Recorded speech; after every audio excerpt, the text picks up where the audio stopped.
B குரு சொந்தங்களுக்கு வணக்கம். இன்னைக்கு நேர்காணல நம்மளோட இருந்திருப்பவர் புவிசார் அரசியல் விமர்சகர் திரு கணேஷ்குமார் அவர்கள். வணக்கம். வணக்கம் கார்த்திக். முதல்ல இந்த யூஎஸ் ட்ரிப்பு, ஃபேன்ஸ் ட்ரிப்பை பத்தி கீ பாயிண்ட்ஸ் அந்த ஹைலைட்ஸ் பேசுறதுக்கு முன்னாடி, யூஎஸ்ல ட்ரம்ப் அவர்கள் மோடிக்கு கொடுக்கப்பட்ட முக்கியத்துவம், இந்த மரியாதை, இந்த சைன்லயே யூ ஆர் கிரேட்டுங்கிறது, அப்புறம் நீங்க தான் இது வழி நடத்துறதுக்கு கரெக்டான நபர்னு சொல்றது, இந்த உட்கார்றப்ப இந்த சேரை நவுத்தி வருதுன்னு சொல்லிட்டு இந்த விருந்தோம்பலா இருக்கட்டும், அவருக்கு கொடுக்க அந்த முக்கியத்துவத்தை பத்தி முதல்ல சொல்லுங்க. அதாவது உலகத்திலேயே அதிகமாக மற்ற நாட்டுடைய உயரிய விருது வாங்கினவர் நரேந்திர மோடி அவர்களாக தான் இருக்க முடியும் எனக்கு தெரிஞ்ச வரைக்கும். ஏன்னா அவர் என்ன சொல்றது, ஒரு நாட்டுடைய தலைவர் அப்படின்றதுக்கு மேல ஒரு நல்ல ஹியூமன் பீயிங், ஒரு நல்ல ஒரு எனர்ஜி. திராவிட இங்க இருக்க திராவிட அதிபர் எதுவும் வாங்கலையா அது மாதிரி? இல்ல நரேந்திர மோடின்னு கன்ஃபார்மா தெரியுமா? ஸ்டாம்ப் மாதிரி ஏதாவது பைசா கொடுத்து வந்துடும்னா வரலாம். ஆனால் இது உயரிய விருதுன்னா காசெல்லாம் கொடுத்தாலாம் வர முடியாது. இது அதாவது எப்பவுமே நம்மளுக்கு என்ன வருமோ அந்த புத்தி தான் நம்மளுக்கு போகும். இப்போ காசு கொடுத்து வாங்க முடியும்னா காசு எவ்வளோ ரூபாய் கேளு, நாச்சியப்பன் பாத்திர கடையில் வாங்கிடலாம் அப்படின்ற மாதிரிலாம் வாங்க முடியாது. உயரிய விருதெல்லாம் அந்த மாதிரி கிடையாது. ஏன்னா அந்த நாட்டு மக்களுக்கு அந்த நாட்டு அரசாங்கம் பதில் சொல்லும். ஸோ அதெல்லாம் வச்சு பார்க்கும்போது காசெல்லாம் கொடுத்தெல்லாம் உயரிய விருதெல்லாம் வாங்க முடியாது. வேணா மன்ற அவார்டு மாதிரி ஏதாவது வந்தால் உண்டு. ஆனால் உயரிய விருதெல்லாம் கஷ்டம். ஸோ அதுக்கு ஏதாவது வேலை பார்க்கணும். அந்த நாட்டு மக்களுக்கும் இந்திய மக்களுக்கும் ஒரு நிற்கிற மாதிரி ஏதாவது வேலை செஞ்சுருக்கணும். அந்த மாதிரி ஏதாவது இருந்ததுன்னா பரவாயில்ல. டெல்லியிலேருந்து ஃப்ளைட் அரேஞ்ச் பண்ணிட்டு நான் தான் உக்ரைன்லேருந்து கூட்டின்னு வரேன்ற மாதிரிலாம் இங்கே அதெல்லாம் ஒர்க் அவுட் ஆகுதுன்னு வச்சுக்கோங்க. ஸோ அதனால அதுக்குள்ளெல்லாம் போக வேண்டாம். ஆனால் ஒரு நாட்டுடைய தலைவர் அப்படின்ற பட்சத்திலையும் ஒரு தனி மனிதனாகவும் பார்த்தீங்கன்னா ஒரு நல்ல ஒரு மனிதர் அப்படின்ற பட்சத்திலையும் வச்சு பார்க்கும்போது தான் அந்த உயரிய விருதெல்லாம் அவங்களுக்கு கொடுக்குறாங்க. அதாவது எப்பவுமே நல்ல எண்ணம் இருந்ததுன்னா எண்ணம் போல் வாழ்க்கை அப்படிங்கிறது தான் அவருடைய வாழ்க்கையிலேருந்து நம்ம கற்றுக்கிற ஒரு விஷயம். ஸோ இதை வச்சு பார்க்கும்போது அவருக்கு கிடைக்கிற வரவேற்பு அப்படிங்கிறது அது ஒரு யதார்த்தமான ஒரு உண்மை அப்படின்ற மாதிரி தான் நம்ம பார்க்கணுமே தவிர, இதை ஏதோ நிறைய பேர் இங்கே பேச ஆரம்பிச்சாங்க. அது ஸ்டேஜ் ஈவெண்ட் மாதிரியோ இல்லமோ காசு கொடுத்தோ இல்லை அந்த மாதிரிலாம் வர முடியாது. இப்போ மற்ற நாட்டுடைய தலைவர்கள் இருக்காங்க இல்லையா, அவங்க அதுலேயும் வளர்ந்த நாடுகளுடைய தலைவர்கள் அப்படின்னு வச்சு பார்க்கும்போது அவங்களுக்கு அந்த சுப்பீரியாரிட்டி காம்ப்ளெக்ஸ்லாம் இருக்கும். அதெல்லாம் தாண்டி நரேந்திர மோடி அவர்களுக்கு ஒரு வரவேற்பு வருது, அந்த புரோட்டோகால்கள் மீறப்படுகிறது அப்படின்றதெல்லாம் பெரிய விஷயம். இதை நம்ம கொண்டாடப்பட வேண்டிய விஷயமா பார்க்கணுமே தவிர இதுல சர்ச்சையாகவோ இது என்ன சொல்றது காழ்ப்புணர்ச்சி கொண்டு பார்க்க கூடாது. அவர் ஒரு இந்தியனா, நம்ம நாட்டுடைய தலைவர், அதை தான் நம்ம முதல்ல பார்க்கணும். ஸோ அதுல நம்ம நாட்டுடைய தலைவருக்கு ஒரு வரவேற்பு கிடைச்சதுன்னா கொண்டாடணும். உள்ளுக்குள்ள அரசியல்லாம் நீங்க அப்புறமா பண்ணிக்கோங்க. உள்ளுக்குள்ள அரசியல் நீங்க எலெக்ஷன் வருதுல 5 வருஷத்துக்கு ஒரு தடவை எப்படி இருந்தாலும் அரசியல் வருது. எலெக்ஷன் நீங்க சொன்ன மாதிரி கொண்டாடணுங்கிறப்ப அங்கேயே ஒரு கருத்து வேறுபாடு இருக்கு. காங்கிரஸ் எப்பம் போட அவங்களுக்கு என்ன சொல்லணும்னே தெரியாது, ஆனா ஏதாவது ஒரு குற்றச்சாட்டு சொல்லிட்டே இருப்பாங்க. ஆனா இந்த தடவை சசி தரூர் ஒரு மூத்த அரசியல்வாதி, நல்ல படிப்பறிவு உள்ளவர் பாத்தீங்கன்னா மோடி அவர்களை பாராட்டி இருக்காரு. இது எப்படி பாக்குறீங்க?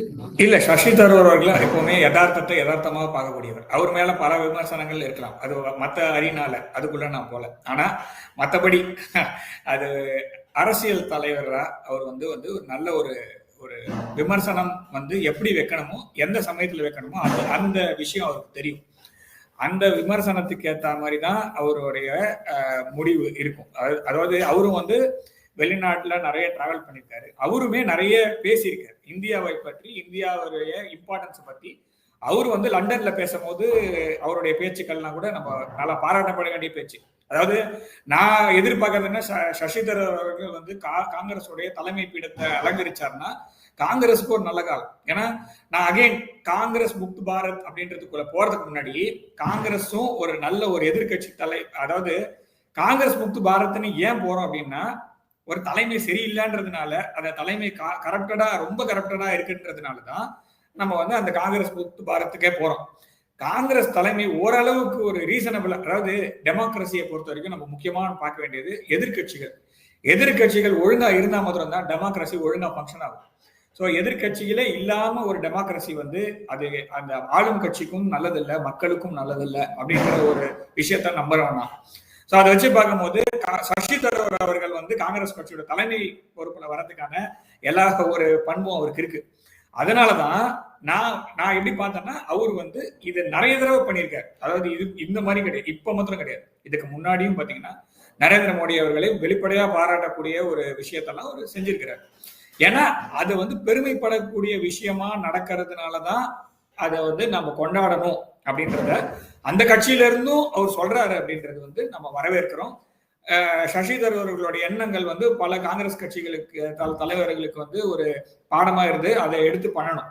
ஏன்னா அரசியல் வந்து உள்நாட்டுல எவ்வளவு வேணா அரசியல் பண்ணலாம், எலெக்ஷன் வரும்போது எவ்வளவு வேணா காழ்ப்புணர்ச்சி, அதுக்கு ஒரு லிமிட் இருக்கு. நம்ம அமெரிக்காவை வந்து காப்பி அடிக்க வேண்டாம். அமெரிக்காவுடைய அரசியல் வந்து வேற மாதிரி இருக்கும், மேற்குலக நாடுகளுடைய அரசியல் வேற மாதிரி இருக்கும். அதெல்லாம் வச்சு பார்க்கும்போது நம்மளுடைய நாட்டு அரசியல் ஒரு நாகரிகத்தோடையும் பண்பாடோடையும் இருக்கக்கூடிய ஒரு அரசியல்.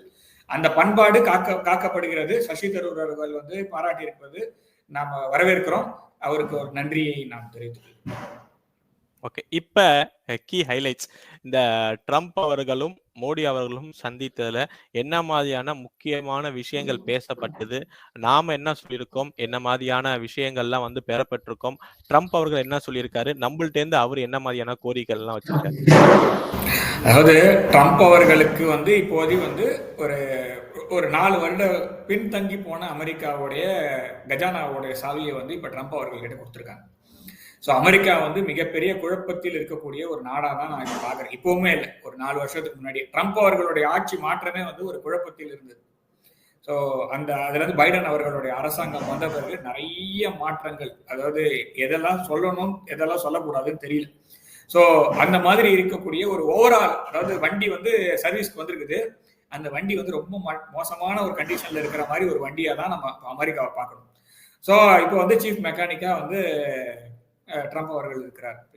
ஸோ இப்ப ட்ரம்ப் அவர்களுக்கு வந்து ஒரு நல்ல நண்பர்கள் தேவை. இப்போது அமெரிக்காவுக்கு ஒரு நல்ல நண்பர்கள் தேவை. ஸோ அதை வச்சு பார்க்கும் போது இந்தியாவுடன் பயணிப்பதற்கு ட்ரம்ப் அவர்கள் ரெடியா இருக்காங்க. நம்ம வந்து என்ன சொன்னோம்னா விசா ப்ராப்ளம் இருக்கு அப்படிங்கறத சொன்னோம். அதே மாதிரி நம்மளுடைய அந்நிய செலாவணி, அதே மாதிரி வந்து வர்த்தகங்கள், அமெரிக்காவுக்கும் இந்தியாவுக்குமான வர்த்தகத்தை 2030க்கு ஒரு குறிப்பிட்ட அளவுக்கு உயர்த்துவது, அதே மாதிரி ராணுவம், அதே மாதிரி அணு உலை, அதாவது அணு ஆயுதம் இல்ல, அணு உலைக்கான ஒப்பந்தங்கள், சேஃப் யூஸ் ஆஃப் எனர்ஜி, அதெல்லாம் வந்து நாம வந்து அவங்க கிட்ட இருந்து வாங்கிக்க முடியும். அதே மாதிரி அமெரிக்காவை என்ன வாங்கிக்க முடியும்னா டாரிஃப் வார் மாதிரி தான் இப்ப போயிட்டு இருக்கு. அதாவது டாரிஃப் வந்து இந்தியாவிற்கு ஒரு தலைவலியாக தான் இருக்கும். அதே மாதிரி ரிசர்வ் கரன்சி, அதாவது குளோபல் ரிசர்வ் கரன்சியா டாலர் இருக்கிறது, இப்ப டாலரை மாற்றி பிரிக்ஸ் கரன்சி கொண்டு வரக்கூடாது அப்படிங்கறதுல வந்து ட்ரம்ப் அவர்கள் வந்து ரொம்ப முக்கியத்துவம் காட்டுறாரு. ஆனா டாலரை மாற்ற வேண்டுமா, டாலரை மாற்றக்கூடாதா, ஏன்னா டாலர் வந்து வெப்பனைசேஷன் ஆஃப் டாலர் அப்படின்ற ஒரு பாயிண்ட்ஸ் எல்லாம் நம்ம பார்க்காம நம்ம வந்து டாலர் பின்னாடி போக முடியாது, பிரிக்ஸ் கரன்சி பின்னாடி போக முடியாது. நம்ம இதே அரங்கத்துல பல தடவை பேசியிருக்கோம். நான் வந்து ஆரம்பத்துல இருந்து ஒரே விஷயம் தான் சொல்றேன், பிரிக்ஸ் கரன்சி இப்போதுக்கு ரொம்ப தேவையில்லாத ஒரு விஷயம். ஏன்னா பிரிக்ஸ் கூட்டமைப்புல மிகப்பெரிய ஒரு அதாவது மிகப்பெரிய ஒரு எக்கனாமிக் பவரா சைனா இருக்கும்போது நீங்க பிரிக்ஸ் கரன்சிக்குள்ள போனீங்கன்னா அகைன் எரியிற எண்ணெயில இருந்து எகிரி நெருப்புலயே குதிச்ச மாதிரி இருக்கும். ஏன்னா அமெரிக்க டாலருக்கு பயந்து யுவான்ல போய் மாற்ற மாதிரி இருக்குமே தவிர ஒரு பிரிக்ஸ் கரன்சின்றது ஒரு நியூட்ரலான ஒரு கரன்சியே இருக்க முடியாது. அதே மாதிரி நான் அமெரிக்காவை எந்த அளவுக்கு, அதாவது சைனாவை நம்ப முடியாது அப்படின்னு நிறைய பேர் சொல்றாங்க, அமெரிக்காவையும் நம்ப முடியாது. ஸோ ரெண்டு பக்கமும் நம்ம வந்து ஒரு ரொம்ப சேஃபா இந்த கேம் ஆடிட்டு இருக்கோம். நான் சொல்றது கடந்த 10 வருடங்களாக நம்மளுடைய அரசாங்கம் வந்து என்ன சொல்றது, நெருப்பாறு 100 பாலம் அப்படின்ற மாதிரி ஒரு பிளேடு மேல நடந்துகிட்டு இருக்கிற மாதிரி தான் இந்த கவர்மெண்ட் வந்து ரெண்டு பக்கமும் பேலன்ஸ் பண்ணி நடத்தி கொண்டு போயிட்டு இருக்காங்க. ஸோ அந்த மாதிரி ஒரு நிலைமையில இருக்கும்போது பிரிக்ஸ் கரன்சி அப்படின்றது இந்த டைம்ல எனக்கு தெரிஞ்ச வரைக்கும் it will be a bad move by any government. அதாவது இந்தியாவுடைய வளர்ச்சி வந்து இப்போதைய ஆக சிறந்த வளர்ச்சியா இருக்கு. ஒரு பெரும் வளர்ச்சி நடந்த சைஸ்ல பெரிய நாடு, பாப்புலேஷன்ல பெரிய நாடு இருக்க மாதிரி அந்த லிஸ்ட்ல வந்து இந்தியாவுடைய ஜிடிபி குரோத் வந்து ரொம்ப ஃபாஸ்டஸ்டா இருக்கு. ஸோ அதுவும் இல்லாம அது வந்து கண்டினியூஸா இருக்கு. இது வந்து நம்மளுக்கு தொடரணும். ஸோ இதுக்கு என்னென்ன மூவ் எடுக்கணுமோ அதை தான் நம்ம பார்க்கணுமே தவிர நாம வந்து இப்ப போய் பிரிக்ஸ் கரன்சி அப்படின்னு சொல்லிட்டு நம்ம சாங்ஷன்ஸ் வாங்கிக்க கூடாது. நாம வந்து இப்ப என்ன மூவ் பண்றோம்னா சாங்ஷன்ஸ்ல மாட்டாத ஒரு கூட்டமைப்புல அமெரிக்காவோட நம்ம எப்படி இருக்கிறது அப்படிங்கறத ஒரு மூவ் தான் இந்தியா வந்து பிச் பண்ணியிருக்கு. அதே மாதிரி அவங்க என்ன சொல்றாங்க, இல்லீகல் இமிகிரன்ஸை வந்து திருப்பி அனுப்புறதுக்கான மூவ் வந்து அவங்க தொடர்ந்து பண்ணிட்டு தான் இருக்காங்க. அதை வந்து இந்தியா வந்து எந்த அளவுக்கு அமிக்கபலா இந்த ப்ராப்ளத்தை சால்வ் பண்ண முடியுமோ அந்த சால்வ் பண்ணிட்டு தான் இருக்காங்க. இதுல வந்து எதிர்கட்சிகள், இங்க இருக்கக்கூடிய எதிர்கட்சிகளோ, இங்க இருக்கிற காழ்ப்புணர்ச்சி கொண்டு பேசுறவங்களோ, அவங்க என்ன சொல்றாங்க, அமெரிக்கால இருந்து கையை கட்டி காலை கட்டி கூட்டிட்டு வந்தாங்க. ஆனா அந்த நாட்டுடைய சட்டத்திட்டத்துக்கு உட்பட்டு தான் நம்ம பண்ணணும். இதுல வந்து மோடி அவர்கள் போய் ட்ரம்ப் கிட்ட அடித்து பேசுவார் அப்படின்லாம் இவங்க எல்லாம் வந்து ஓரளவுக்கு தான் பேச முடியும். அந்த நாட்டுடைய உள்நாட்டு விவகாரம். நான் ஒரே ஒரு கேள்விதான் கேட்கிறேன். இங்க இருந்து போனாங்கல்ல, சட்டப்பூர்வமற்ற ஒரு குடியேற்றத்துக்கு போறாங்கல்ல, கார்த்திக், நான் ஒரே ஒரு கேள்வி கேட்கிறேன். 70 லட்சம் ரூபாய் உங்ககிட்ட இருந்தா என்ன பண்ணுவீங்க?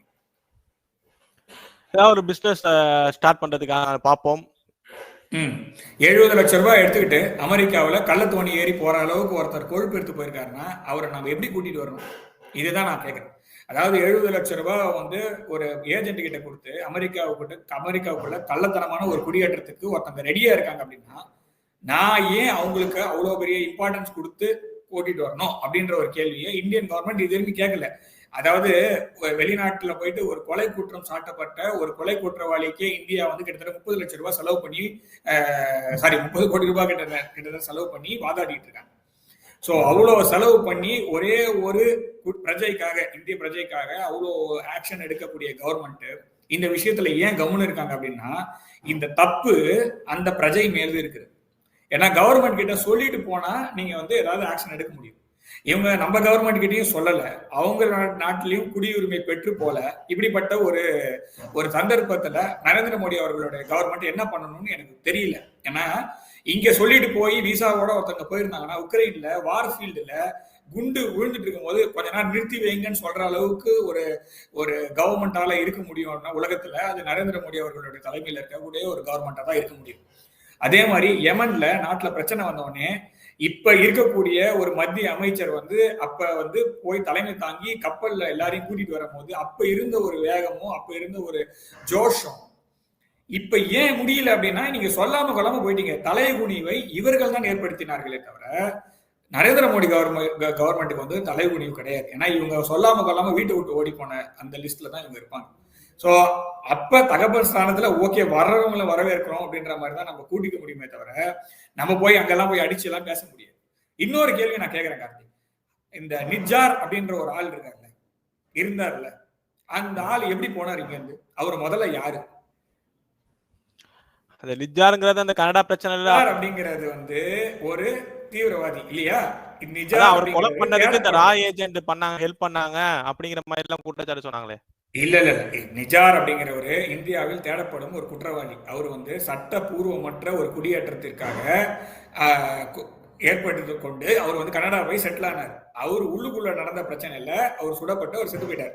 இதுதான் நடந்தது. சோ இப்ப நிஜார் அவர்கள் இந்தியாவில் இருந்து விசா பெற்று சென்றாரா? இந்த கேள்வியை நான் கேட்கிறேன். இல்ல.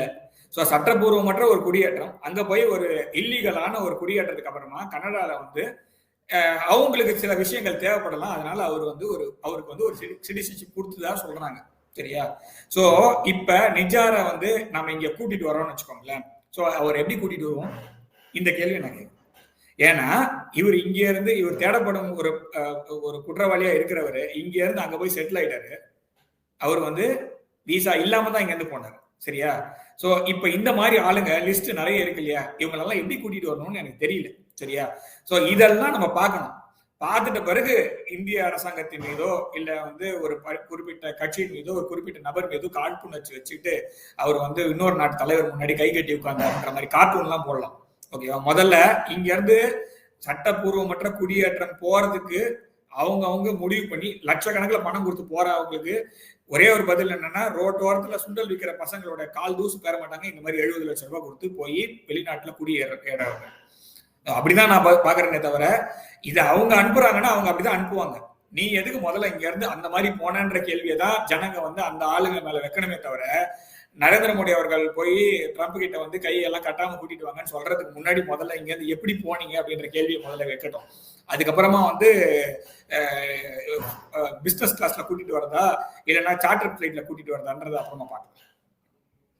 அதே மாதிரி இப்ப நம்ம நிஜாரை பத்தி பேசினால நம்ம இங்க மும்பை தாக்குதலுக்கு ஒரு முக்கியமான இந்த குற்றவாளியை நாடு கடத்துறதுக்கு ட்ரம்ப் அவர்கள் இப்ப ஓகே பண்ணிருக்காரு. இது எவ்வளவு பெரிய ராஜதந்திரம். கண்டிப்பா இது வந்து நம்ம வந்து ஒரு பாராட்டத்தக்க வேண்டிய மூவ். ஏன்னா அவங்க வந்து இல்லீகல் இமிகிரன்ஸ் எல்லாம் திருப்பி அனுப்புறாங்க, ரைட்டா? ஸோ இதுதான் டைம். இப்பதான் நீ இல்லீகல் இமிகிரன்ஸ் எல்லாம் அனுப்புற, ஓகே நான் வாங்கிக்கிறேன், ஒரு வார்த்தை கூட சொல்ல. ஆனா என்னுடைய வாண்டட் லிஸ்ட்ல இருக்கிற ஆளுங்கெல்லாம் உங்க ஊர்ல ஃப்ரீயா சுத்திட்டு இருக்காங்க. உங்க ஊர்லயும் உங்க பக்கத்து நாட்டிலையும் ஃப்ரீயா சுத்திட்டு இருக்கானுங்க. எம்பிங்க எல்லாம் ப்ரொடெக்ட் பண்றாங்க. ஏன் பிரைம் மினிஸ்டரே ப்ரொடெக்ட் பண்றாரு.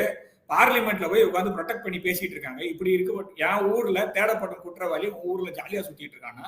இதுதான் டைம். முதல்ல அனுப்புறதெல்லாம் அவனை அனுப்புங்கன்னு தான் நம்ம கேட்கணும். அதுக்கப்புறமா நீ வந்து அப்பாவியா இந்த மாதிரி துட்டு கொடுத்து ஏமாந்தவன் இவனெல்லாம் அப்புறமா கூட்டிட்டு வந்துக்கலாம். இந்த மாதிரி ஏஜென்ட்ஸ் கிட்ட காசு கொடுத்து இல்லீகலா போறவன் காசெல்லாம் அப்புறமா கூட்டிட்டு வந்துக்கலாம். முதல்ல வந்து இந்த மாதிரி சுத்திட்டு இருக்கிறவங்க, அதனாலதான் இவங்களுக்கு எல்லாம் இங்க எதிர்கட்சி சிலதெல்லாம் வந்து கதறிட்டு இருக்காங்க. ஏன் கதறாங்க? ஏன்னா வர்றவங்க லிஸ்ட் பாதி பேர் தெரியல, இல்ல அந்த லிஸ்ட்ல இருக்கிறவங்க எல்லாம் இவங்களுக்கு வேணும்ப்பட்டவங்களா இருக்கலாம், இல்லைன்னா வேற ஏதாவது பிரச்சனையில மாட்டினவங்களா இருக்கலாம். இவங்க வந்ததுனால இவங்களுக்கு ஏதாவது ப்ராப்ளம் இருக்கலாம். ஸோ இந்த மாதிரி லிஸ்ட்ல இருக்கிறவங்க எல்லாம் தான் முதல்ல வராங்க. ஏன்னா most corrupt or most problematic பர்சன்ஸை தான் முதல்ல அனுப்புவாங்க. சும்மா ஏமாந்து போனவனெல்லாம் திருப்பி கூட்டின்னு வர்றதுக்கெல்லாம் அப்புறமா தான் பார்ப்பாங்க. ஸோ அந்த அந்த லிஸ்ட்ல இருக்கிறவனெல்லாம் திரும்ப வாங்குறதுக்கு அவன் சந்தர்ப்பத்தை நரேந்திர மோடி கவர்மெண்ட் எக்ஸ்ப்ளாய்ட் பண்ணுது அப்படின்னு சொன்னா ஐ வில் பி ஹாப்பி. ஏன்னா இப்படிதான், ஏன்னா நீ அனுப்புறதுன்னு முடிவு பண்ணிட்டேன், என்னோட வாண்டட்லாம் முதல்ல அனுப்பு, அதுக்கப்புறம் அதெல்லாம் பாத்துக்கலாம் அப்படின்ற ஒரு மூவ் தான் நம்ம எடுக்கணுமே தவிர, இப்ப இங்க பிடிக்கிறவங்க பாருங்க, இங்க அதாவது இல்லீகல் இமிகிரண்ட் அங்க சொல்றீங்கல்ல, தமிழ்நாட்டை பொறுத்த வரைக்கும் லாஸ்ட் ஒரு 1 வீக் 10 டேஸா இருக்கிற நியூஸ் எல்லாம் பாருங்க. பங்களாதேஷ்ல பங்களாதேஷ்ல இருந்து இங்க வந்து சட்டப்பூர்வமற்ற ஒரு குடியேற்றம், தீவிரவாத இயக்கத்துடைய தலைமை, இந்த மாதிரி உட்கார்ந்து இருக்கிறவங்கலாம் இங்கே தமிழ்நாட்டில் அரெஸ்ட் பண்ணிட்டு இருக்காங்க. அங்க வந்து டெல்லியில இருந்து வந்து அரெஸ்ட் பண்ண வேண்டியதா இருக்குது. ஸோ இந்த மாதிரி தான் இங்க ஃப்ரீயா சுத்திட்டு இருக்காங்க. இப்ப இவனெல்லாம் என்ன பண்ணணும்? இவனையும் வந்து பிசினஸ் கிளாஸ் பிளான் பண்ணுமா இங்க இருந்து பங்களாதேஷ்க்கும் பாகிஸ்தானுக்குமா? அப்படிலாம் கிடையாது. ஸோ இங்க தேடப்படும் குற்றவாளி எப்படி டீல் பண்றோமோ அதே மாதிரிதான் அங்க இருந்து வரவனையும் அதே மாதிரிதான் டீல் பண்ணும். அவங்க அங்க இருந்து கூட்டிட்டு வர்றது நல்லது. அதே மாதிரி முடிஞ்ச வரைக்கும் நம்ம வாட்டர் லிஸ்ட்டை வந்து இப்பதான் கிளியர் பண்ணிக்கணும், அங்க இருந்து வர வேண்டியதெல்லாம்.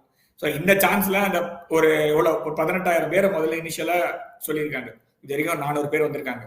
ஸோ இன்னொரு 17,000 பேர் இருக்காங்கன்னு வச்சுக்கோங்க. அதுக்குள்ள என்னென்ன வாண்டட் லிஸ்ட்ல இருக்கிறவங்க எல்லாம் அங்க சுத்திட்டு இருக்கானோ அதனால பிடிச்சிட்டு வந்து இங்க விடுறது, இங்க ஜெயில போட்டு தண்டனை கொடுக்கறது தான் நம்மளுடைய நோக்கமா இருக்கணுமே தவிர, இதை வந்து மிகப்பெரிய ஒரு வெற்றியா நம்ம பார்க்க வேண்டியது, இதுல நம்ம பாராட்ட வேண்டிய விஷயமா நம்ம பார்க்கணும். அடுத்தது இதோட இன்னொரு முக்கியமான விஷயம், ட்ரம்ப் அவர்கள் வந்து பங்களாதேஷ நீங்களே பார்த்துக்கோங்க, மோடியிடம் ஒப்படைக்கிறேன் அப்படின்னு சொல்லியிருக்காரு. என்ன ஆக போகுது பங்களாதேஷ்? பங்களாதேஷ் அப்படிங்கிறது வந்து பைடனுடைய ஆட்சி காலத்துல ஒரு சில அமெரிக்க ஆர்கனைசேஷன்ஸால் ஹைஜாக் செய்யப்பட்டு அந்த நாட்டுடைய தலைமை பீடத்தை மாற்றி அவங்களுடைய பப்பட்டு, அதாவது ஜெலன்ஸ்கி எப்படி உக்ரைனுக்கோ அதே மாதிரி யூனுஸ் வந்து பங்களாதேஷ்க்கு கொண்டு வந்து உட்கார வச்சாச்சு. இப்ப எப்படி இந்த விஷயத்தை எப்படி டிஸ்மாண்டில் பண்றது அப்படிங்கிறது அமெரிக்காவுக்குமே ஒரு பெரிய குழப்பம் தான். ஸோ அந்த மாதிரி இருக்கும்போது இந்த பிராந்தியத்தின் பெரிய எண்ணன் அப்படின்னா கண்டிப்பா இவர் தான், நரேந்திர மோடி அவர்கள் தான். அதே மாதிரி இந்தியா தான் இந்த பிராந்தியத்தோட மிகப்பெரிய நாடு. இதே விஷயத்த வந்து நரேந்திர மோடி அவர்களை பற்றி ட்ரம்ப் அவர்கள் ஏற்கனவே சொல்லிட்டார். ஏன்னா 2020 ஜனவரி மாசம் இந்தியா வந்த ட்ரம்ப் அவர்கள் வந்தார். ஸோ வரும்போது இங்க சில சம்பவம் நடந்தது, ரிப்பப்ளிக் டே அன்னைக்கு நினைக்கிறேன். ஸோ அப்போ வந்து பிரஸ் மீட் வைக்கிறாங்க ஈவினிங். அப்போ வந்து கேட்கறாங்க, இந்த மாதிரி அசம்பவம் எல்லாம் நடந்திருக்கு, நீங்க என்ன சொல்றீங்க? அப்பவும் இதே வார்த்தையை தான் அவர் சொன்னார், I will leave to the prime minister Modi. He knows how to handle this situation better because he is the leader of the country அப்படின்னாரு. ட்ரம்ப் அவர்களை பொறுத்த வரைக்கும் அவர் வந்து ஒரு one of a kind leader நான் வந்து அமெரிக்கால பார்த்தேன். ஏன்னா அமெரிக்காவை பொறுத்த வரைக்கும் அடுத்த நாட்டுக்குள்ள மூக்க நுழைக்கிற தலைவர்கள் தான் எனக்கு தெரிஞ்ச வரைக்கும் அதிகம்.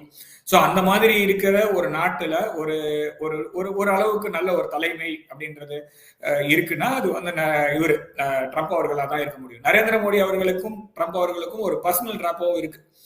அதே நம்ம இல்லைன்னா சொல்ல முடியாது. அது அவங்க 2 பேரோட தனிப்பட்ட விஷயமா இருந்தாலும் நாடுன்னு வரும்போது 2 பேர்களுமே, அதாவது ட்ரம்ப் அவர்களும் சரி நரேந்திர மோடி அவர்களும் சரி அவரோட நாட்டுக்கு உண்மையாக இருப்பாரு. ஸோ அதனால நெகோசியேட் பண்றதுல வந்து 2 பேருமே ரொம்ப ஸ்ட்ராங் தான். ஆனா ட்ரம்ப் அவர்கள் என்ன சொல்றாங்க, இஸ் த ஸ்ட்ராங்கஸ்ட் நெகோசியேட்டர் அப்படின்ட்டு அவர் சொல்றாரு. கிட்டத்தட்ட ஒரு 50 வருடங்கள் 60 வருடங்கள் பிசினஸ்ல இருந்த ஒரு பிசினஸ் லீடர். அப்படி அதுக்கப்புறம் தான் ஒரு அமெரிக்க பிரசிடென்ட். ஸோ அவர் சொல்றாரு இஸ் த டஃப் நெகோசியேட்டர் அப்படின்னா நரேந்திர மோடி அவர்களுடைய தன்மை என்னன்றது அவங்க இதெல்லாம் வந்து காசு கொடுத்தெல்லாம் நம்ம ஊர்ல லோக்கலா பசங்க பேசுற மாதிரிலாம் முடியாது. ஓகேவா? அதாவது அமெரிக்காவுடைய ஜனாதிபதின்றது உலகத்தின் மிகப்பெரிய ஒரு பெரிய பொறுப்பு அப்படின்னு அந்த பொறுப்பு அந்த பதவியில் இருக்கக்கூடிய ஒரு நபர் சொல்றாரு, Narendra Modi set of negotiator அப்படின்னு. ஸோ அப்படிப்பட்ட ஒரு தலைவரை நாம் வைத்து கொண்டிருக்கிறோம். ட்ரம்ப் அவர்கள் வந்து திருப்பி அனுப்புறது அப்படின்னு இந்த லிஸ்ட்ல கொடுக்கறது, பிளஸ் ஒரு பர்சனல் ராப்போவா சேரெல்லாம் பின்னாடியில இருந்து எடுக்கிறது அப்படின்றது 2-3 நாடுகளுக்கு மட்டும்தான் ட்ரம்ப் அவர்களும் அமெரிக்க ஜனாதிபதிகளும் செஞ்சிருக்காங்க. ஸோ அதுல இஸ்ரேல் அடுத்து இந்தியா வந்திருப்பது நமக்கு ஒரு பெருமையான ஒரு விஷயமா இருக்கு. ஆனா இது வந்து ட்ரம்ப் அவர்களுடைய ஒரு ரெஜிமை வச்சுட்டு அமெரிக்காவோட ரொம்ப க்ளோஸா இருக்கிறதுன்றது வந்து நம்மளுக்கு வந்து கொஞ்சம் ஆபத்தான ஒரு விஷயமா தான் நான் பாக்குறேன். அதாவது சுருக்கமா சொல்லணும்னா, முதல்வன் படத்துல ரகுவரன் சார் சொல்ற அந்த குரல் தான் நான் சொல்றேன். அகலாது அணுகாது தீக்காய்வார் போல்க அமெரிக்காவை தேர்ந்து ஒழுகுவார் அப்படின்னு வச்சுக்கலாம். ஏன்னா இது வந்து இப்ப இருக்கக்கூடிய அமெரிக்காவுடைய ஃபாரின் பாலிசி இல்லைன்னா அந்த அமெரிக்காவோட பாலிசி வந்து ஹென்ரி கிசிங்கர் அவர்களுடைய பாலிசி தான். ஏன்னா அவரே ஒரு வாயில சொன்னது என்னன்னா, America doesn't have any friends, it has only interests அப்படின்ற வார்த்தையை அவர் சொல்லியிருக்காரு. ஸோ அதை வச்சு பார்க்கும்போது நம்ம இப்போதைக்கு நம்ம இன்ட்ரெஸ்டா இருக்கோம். ஸோ ஃப்ரெண்ட் ஆக மாட்டோம், எளிமையாகவே இருக்க முடியாது. ஸோ அப்படியே ஒரு ரேப்போவை மெயின்டைன் பண்றது இந்தியாவுக்கும் நல்லது, அமெரிக்காவுக்கும் நல்லது. அப்படிதான் நான் பார்க்குறேன். அடுத்தது இன்னும் பல விஷயங்கள் வந்து ட்ரம்ப் அவர்கள் அதிர்ச்சியா சொல்றாரு. அந்த யுஎஸ் எய்டு அதுல அது வந்து 2020 தேர்தல் அமெரிக்காலையும் தலையிட்டது, 24 தேர்தல் இந்தியாலையும் தலையிட்டது அப்படின்னு சொல்லிட்டு பல அதிர்ச்சியான தகவல்லாம் சொல்றாரு. அது இல்லாம இந்த யுஎஸ் எய்டை பத்தி, ஏன்னா நம்மளுக்கு சோரோஸ் அப்படிங்கறத பத்தி தெரியும், எந்த அளவுக்கு இங்க இருக்கிற இந்திய அரசியல் தலையிட்டு என்ன மாதிரியான பிரச்சனைகள் எல்லாம் கொடுத்துட்டு வராருன்னு. அப்படி இருக்கப்ப இந்த மாதிரியான விஷயங்கள் ஏதாவது பகிரப்பட்டதா, ஏதாவது எக்ஸ்சேஞ்ச் நடந்ததா, நடவடிக்கை எடுக்கிறதுக்கான ஏதாவது பேசப்பட்டதா? எய்டு எல்லாம் ஸ்டாப் பண்ணியிருக்காங்க. யுக்ரைனுக்கு எய்டு ஸ்டாப் ஆயிருக்கு, பங்களாதேஷ்க்கு எய்டு ஸ்டாப் ஆயிருக்கு, இந்தியாவுக்கான எய்டும், அதாவது இந்தியாவில் இப்போ ஒண்ணு மாத்திரம் தான் இந்தியன் கவர்மெண்ட் பார்க்கணும், பணம் கொடுக்கறது அங்க நிறுத்தி இருக்கு அப்படின்றாங்க. அப்ப இங்க பணம் அங்க கொடுத்தா இங்க யாராவது ஒருத்தர் வாங்கணும் இல்லையா? அப்பதானே ஒரு டிரான்சாக்ஷன் கம்ப்ளீட் ஆகும். எவனும் ஃப்ரீயா வேலையை செய்ய மாட்டான். அதுலயும் முக்கியமா இந்த மாதிரி வேலை செய்யறவன் காசுக்கு தான் வேலை செய்வான்.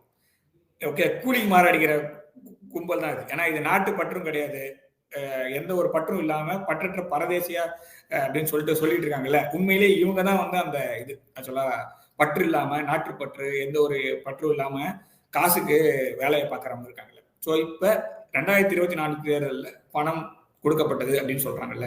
இப்ப இந்தியன் கவர்மெண்ட் வந்து என்ன கேட்டு வாங்கணும்னா, அங்க இருந்து வந்த பணம் இங்க யார்கிட்ட போச்சு அப்படின்ற ஒரு லிஸ்ட் எடுத்து we have to have a manhunt actually. to be frank, இதை வந்து இப்ப பண்ணலன்னா எப்பவுமே பண்ண முடியாது. அதாவது அமெரிக்காவை கிளீன் பண்றதுக்கு ட்ரம்ப் அவர்கள் எடுத்திருக்கிறாருல ஒரு வேலை எடுத்திருக்காரு, அந்த உள்ளுக்குள்ள இருக்கக்கூடிய சில ஆர்கனைசேஷன்ஸ் கண்ட்ரோல் பண்ணுது அப்படின்னு. அதே மாதிரி இந்தியாவும் இதை செய்ய வேண்டிய தருணம் இது அப்படின்ற மாதிரி தான் நான் பாக்குறேன். ஏன்னா இதுதான் டைம் நம்மளுக்கு. இந்த டைம்ல நம்ம அடிச்சோம்னா ப்ராப்பரா இந்த மாதிரி விஷயம் இந்தியாவுடைய அரசியல் தலையீடு, அதாவது இந்திய நாட்டுக்குள்ள வெளிநாட்டுடைய தலையீடு என்னைக்குமே வரக்கூடியாத அளவுக்கு நம்ம பண்றதுக்கு ஒரு வாய்ப்பு நமக்கு அமைஞ்சிருக்கு. ஸோ இப்போ நம்ம கேட்க வேண்டியது என்னன்னா, அமெரிக்காவுடைய கவர்மெண்ட் கிட்ட நீங்க கொடுத்த யுஎஸ்ஐடி இங்க யாரெல்லாம் வாங்கினா எப்படிலாம் செலவு பண்ணாங்க அந்த லிஸ்ட் நம்மளுக்கு தேவை. ஸோ அதை வந்து நம்ம எப்படி வாங்குறது அப்படிங்கிறத நோக்கி நம்ம நகரணும். ஸோ மற்றபடி பணம் புகழங்கிறது அப்படின்றது நம்ம தெரிஞ்ச விஷயம் தான். இதை நம்ம வந்து எலெக்ஷன் முடிஞ்ச உடனே நம்ம 2 பேர் பேசும்போது நான் 240 நம்பரே கிடையாது. ஏன்னா இது வந்து நரேந்திர மோடி அவர்களுடைய கவர்மெண்ட் வந்து கிட்டத்தட்ட 400 டார்கெட் வச்சு அடிக்கும் போது 240ன்றது வந்து சான்ஸே இல்லாத ஒரு நம்பர். ஏன்னா எந்த ஒரு குறையுமே சொல்ல முடியாது. It was pro incumbent government, no anti incumbency. So pro incumbent government வந்து majority, at least majority is manageable அப்படின்ற மாதிரி தான் இருக்கும். ஸோ ஆனால் இது 240 போது வெளிநாட்டு தலையீடு இருக்கு அப்படிங்கிறத நம்ம பார்த்தோம். அப்போதுல இருந்தே நம்ம சொல்லிட்டு தான் இருக்கோம் 240 நம்பரே கிடையாது, கண்டிப்பா வெளிநாட்டு தலையீடு இருக்கு. இப்ப அவங்களே ஒத்துக்கிறாங்க, ஆமா எங்க ஊர்ல இருந்து உங்க ஊருக்கு பணம் போயிருக்கு அப்படின்ட்டு. இப்ப பங்களாதேஷ்லயும் அதே தான் சொன்னோம். பங்களாதேஷ் போது வெளிப்படையாவே நியூஸ்லயே வந்தது, அதாவது சில அமெரிக்க ஆர்கனைசேஷன்ஸ் பங்களாதேஷ்ல ஜெயிக்க கூடாதுன்னு. ஆனால் அறுதி பெரும்பான்மை பெற்று ஷேக் ஹசீனா அவர்கள் வந்தாங்க. ஸோ ஆனா அதுக்கப்புறமா ஒரு போராட்டம், அது அப்போ போதும் நான் சொன்னேன், என்னன்னா பைசா இல்லாம, அதாவது பணப்புழக்கம் இல்லாம ஸ்டூடெண்டோடைய ப்ரொட்டஸ்ட் வந்து ஒரு ஆட்சி மாற்றத்தை நோக்கி நகரத்துக்கான சான்ஸே கிடையாது அப்படின்ட்டு. ஸோ அதுவும் இப்போ வந்து பூனை வெளியே வருகிறது அப்படின்ற மாதிரி தான் நம்ம பார்க்கணும். ஸோ இப்போ நம்மளுக்கு பணம்லாம் பட்டுவாடா எல்லாமே வந்துருச்சு, வெளிநாட்டுல இருந்து ஒரு இந்த உள்நாட்டோட ஸ்திரத்தன்மையை குறைப்பதற்கான மூவ் இருக்குன்னு தெரியுது. ஸோ இப்போ நம்ம அடுத்து பண்ண வேண்டிய விஷயம் என்னன்னா, இதுல யார் யாரெல்லாம் சம்மந்தப்பட்டிருக்காங்களோ அவங்களெல்லாம் நம்ம கண்டுபிடிக்கணும். ஸோ எதுக்காக இவங்க இதை பண்ணாங்க, ஸோ அவங்களெல்லாம் கண்டிப்பா தண்டனை கொடுக்க என்னவோ அது பண்ணணும். ஏன்னா ஃபாரின் இன்டர்ஃபரன்ஸ் வந்து தேச துரோக குற்றம். அதாவது உள்ளுக்குள்ள அரசியல் பேசுறது அப்படின்றது வேற. இந்த நாட்டுல இருந்து வெளிநாட்டுக்காக வேலை செய்யறது, அந்த நாட்டுடைய கண்ட்ரோலுக்கு என் நாட்டை கொண்டு போய் தள்ளுறதுன்றது கண்டிப்பா ஒரு பச்சை தேச துரோக குற்றம். இதற்கு வந்து தகுந்த தண்டனை கண்டிப்பா இந்த கவர்மெண்ட் ஆக்ஷன் எடுத்து வாங்கி கொடுக்கணும் அப்படிங்கிறது என்னுடைய வேண்டுகோளா நான் வைக்கிறேன். காணொலியில இறுதியான கேள்வியா, இந்த ட்ரம்ப் அவர்கள் மீண்டும் அதிபரா வந்திருக்காரு, இங்க மோடி அவர்களோட திருப்பி வேலை செய்யறது சந்தோஷம், eager to work you with again அப்படின்னு சொல்லியிருக்காரு. இந்த 2 சந்திப்புகள் எவ்வளவு முக்கியம்? இதற்கு சீனாவோட அடுத்த கட்ட நடவடிக்கைகள், நகர்வுகள் எப்படி இருக்கும்? இப்ப ட்ரம்ப் அவர்கள் இந்தியாவோடு நல்ல உறவுல இருந்தது நாம பார்த்தோம். 2017 இருந்து 2021, அதாவது 16, 17 அப்புறம் 20, 21 அந்த பீரியட்ல ட்ரம்போட ஃபர்ஸ்ட் டேர்ம்ல வந்து பாத்தீங்கன்னா நல்ல ஒரு வளர்ச்சி, இந்தியாவுக்கும் அமெரிக்காவுக்குமான ஒரு நட்பு, அது வந்து அப்படியே ஒரு மாற்றம் வந்து பைடன் அவர்களுடைய ஆட்சியில நடந்தது. அதற்கப்புறமா ஏன்னா பைடன் அவர்கள் வந்து ப்ரோ சைனீஸா செயல்பட்ட மாதிரி தான் நம்ம பார்க்கிறோம். இது வந்து அவங்க நாட்டுடைய உள்நாட்டு விவகாரம். ஆனா அந்த சந்தேகம் நம்மளுக்கு எப்பவுமே வந்து, ஏன்னா சைனா வந்து ஒரு எதிரியா பார்க்காம, சைனா ஒரு காம்படிட்டரா பார்க்காம மற்ற நாடுகளை வந்து ஒரு எதிரியாவோ காம்படிட்டராவோ பாக்குறாங்கன்னா, அப்ப அந்த நாட்டுடைய அரசாங்கம் காம்ப்ரமைஸ் ஆயிடுச்சா அப்படின்றது அந்த நாட்டுடைய மக்களுடைய சந்தேகத்துக்கு தான் நம்ம உடனுமே தவிர. ஆனா நமக்கு இருந்தது, ஏன்னா நாம வந்து அமெரிக்காவோட மற்றும் இல்லை, ரஷ்யாவோட எல்லா நாட்டோடையும் நம்ம ஒரு நல்ல நட்பு பாராட்டிட்டு தான் இருக்கக்கூடிய நாடு. இந்தியா வந்து இது வரைக்கும் ஒரு அக்ரஸரா எந்த நாட்டு மீதும் எந்த ஒரு நிலையிலும் முடிவு எடுத்ததே இல்லை. அப்ப இந்த நாட்டோடைய ஒரு நட்பை வந்து எல்லா நாடும் வேணும்னும் போது லாஸ்ட் 4 இயர்ஸா அது இல்லை அப்படிங்கிறது தான் அமெரிக்காவுடைய ப்ராப்ளம். ஸோ சைனா +1 வரும்போது எல்லா இடத்துலையும் இந்தியா தான் ஒரு முன்மொழியப்படுகின்ற ஒரு நாடா இருக்கு. ஏன்னா இந்தியாவுடைய டெமோகிராஃபி அப்படி, அதே மாதிரி இந்தியாவுடைய சீதோஷ்ண நிலை, அப்புறமா இந்தியர்களுடைய உழைக்கும் தன்மை, இந்தியர்களுடைய மூளை, அப்புறமா நம்பத்தகுந்த தன்மை, இதெல்லாம் வச்சு பார்க்கும்போது தான் நம்பகத்தன்மை, இதெல்லாம் வச்சு பார்க்கும்போது தான் நாம வந்து இதை வந்து நம்ம இந்தியாவோட எந்த ஒரு நாடாதாலும் இருக்கணும். இது எல்லாத்தையுமே ட்ரம்ப் அவர்கள் பார்க்கும்போது முதலே சொன்னார். என்ன சொல்றது, 2016 எலெக்ஷன் போதே when I go into White House, you will have a friend of India in US president room அப்படின்ற மாதிரி சொன்னார். ஸோ அதே மாதிரி தான் நம்ம இப்பவும் எடுத்துக்கணும். ஒரு நல்ல நட்பு நரேந்திர மோடி அவர்களுக்கும் ட்ரம்ப் அவர்களுக்கும் இருந்தாலும் ஒரே ஒரு விஷயத்த மாத்திரம் தான் நம்ம அமெரிக்காவை பொறுத்த வரைக்கும் என்னன்னா, அந்த ஒரு தனி நபர் மாத்திரம் முக்கியம் கிடையாது. ஏன்னா அமெரிக்காவை பொறுத்த வரைக்கும் அமெரிக்காவோ இல்ல பிரிட்டனோ இந்தியாவோ ஜப்பானோ இந்த மாதிரி இருக்கும்போது இதெல்லாம் இந்த நாடுகள்லாம் வந்து பாத்தீங்கன்னா it's run by institutions.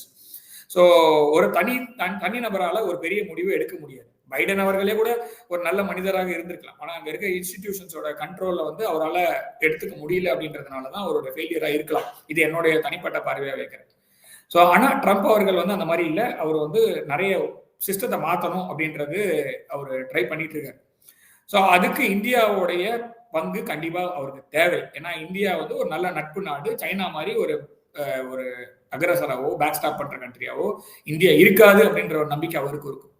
So அப்படி வச்சு பார்க்கும்போது இந்தியாவுக்கும் அமெரிக்காவுக்குமான நல்ல உறவு இருக்கும். ஆனா இதுல நம்ம இந்தியாவுக்கு என்ன ப்ராப்ளம் வரும் அப்படின்னா, நம்ம பிரிக்ஸ்லயும் ஒரு முக்கியமான ஒரு நாடு, பிரிக்ஸ் பிளஸ் அப்படின்ற ஒரு கூட்டமைப்பு இப்போ தொடங்கி இருக்கோம் புதுசா. பிரிக்ஸ்ல இருந்து பிரிக்ஸ் பிளஸ்ஸா மாறி இருக்கும்.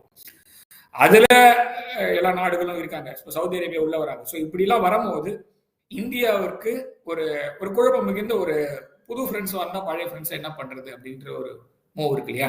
ஸோ அந்த ஒரு விஷயத்த வந்து இந்தியாவோட அரசாங்கம் வந்து சரியாவே கையாளும் அப்படின்ற நம்பிக்கை எனக்கு இருக்கு. குழப்பங்கள் இருக்கலாம், ஆனாலும் அமெரிக்காவோட எப்படி சேஃபா ஆடணுமோ அப்படிதான் ஆடணும். ரொம்ப க்ளோஸாகவும் போகக்கூடாது, ரொம்ப வெளியிலையும் போயிட முடியாது. இந்த ஒரு டிப்ளமசியை வந்து இந்தியா இது வரைக்கும் கையாண்டிருக்கு. இதையே தொடர்ந்து கையாளும். ட்ரம்ப் அவர்கள் வந்தாலும் இந்தியாவோட நட்பு பாராட்டினாலும் America is run by institutions and then அது வந்து அமெரிக்கன் இன்ட்ரெஸ்ட்டை தான் நோக்கி நகருமே தவிர வேற ஒரு நாட்டோட இன்ட்ரெஸ்ட் நோக்கி என்னைக்குமே நகர்ந்ததில்லை, இனிமேலும் நகராது அப்படின்ற நம்பிக்கை அந்த மக்களுக்கு இருக்கு. என்னுடைய பார்வையாகவும் அதை வைக்கிறேன். ஸோ அதை வச்சு பார்க்கும்போது இந்தியா இந்த 4 வருடங்களை எப்படி தனக்கான ஒரு சாதகமான ஒரு ஒரு செயலாக மாற்றிக்கொள்ளும் அப்படிங்கறத நம்ம பொறுத்திருந்து பார்க்க வேண்டிய ஒரு விஷயமா நான் பார்க்கிறேன். நிச்சயமா வெளியுறவுத்துறை அமைச்சர் சொல்ற மாதிரிதான் வெளியுறவுத்துறை கொள்கை அப்படிங்கிறது ஏன் மக்கள் நலம் சார்ந்ததா தான் இருக்கும் அப்படிங்கிறது அதை நோக்கிதான் இங்க இப்ப ஆட்சிகளும் செயல்பட்டு இருக்கு. அதையும் சொன்னாரு. ஒரே நிமிஷம். வெளியுறவுத்துறை அமைச்சர் வந்து இப்ப ஒரு விரல் புரட்சியை வந்து அவர் காமிச்சிருக்காரு. நான் இண்டெக்ஸ் ஃபிங்கரை தூக்கி காமிக்கிறேன் அப்படின்னு சொல்லியிருக்காரு அவர். அதாவது நான் ஆள்காட்டி விரலை தான் காமிக்கிறேன், நீங்க வேற எதுவும் நினைச்சுக்காதீங்கன்னு ஒரு சூசகமான ஒரு பதில். எப்படி கொடுக்கணுமோ அவங்க ஊர்ல எப்படி அடிக்கணுமோ அவங்க ஊர் பாஷையில சொல்லணும்னா அந்த மாதிரி அடிச்சிருக்கிறாரு.